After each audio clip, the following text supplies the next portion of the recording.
يا هلا 90% من الناس مفكرين ان الدجاج المشوي في البيت شيء صعب، بس انا جيت اليوم عشان اثبت العكس. دياية غسلتها عدل ونظفتها وقطعتها، اخذها بالسكين عشان التتبيله تدش بكل الاماكن اللي فيها. تبلتها بابريكا مدخنه، ملح، فلفل اسود، كاري، ثوم باودر وبصل باودر.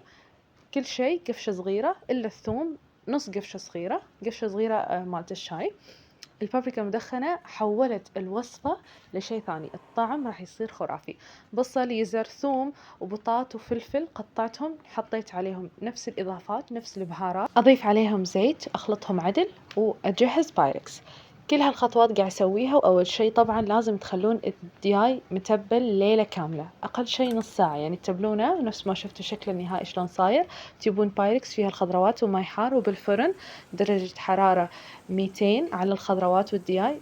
النتيجة النهائية لوصفة الخضروات مع الدياي المشوي، شوفوا بارت 1 راح تلاقون كل التفاصيل فيها. النتيجة طالعت ين الدياي مشوي ذايب، والخضار طعمه ناطع ولذيذ مع عيش أبيض.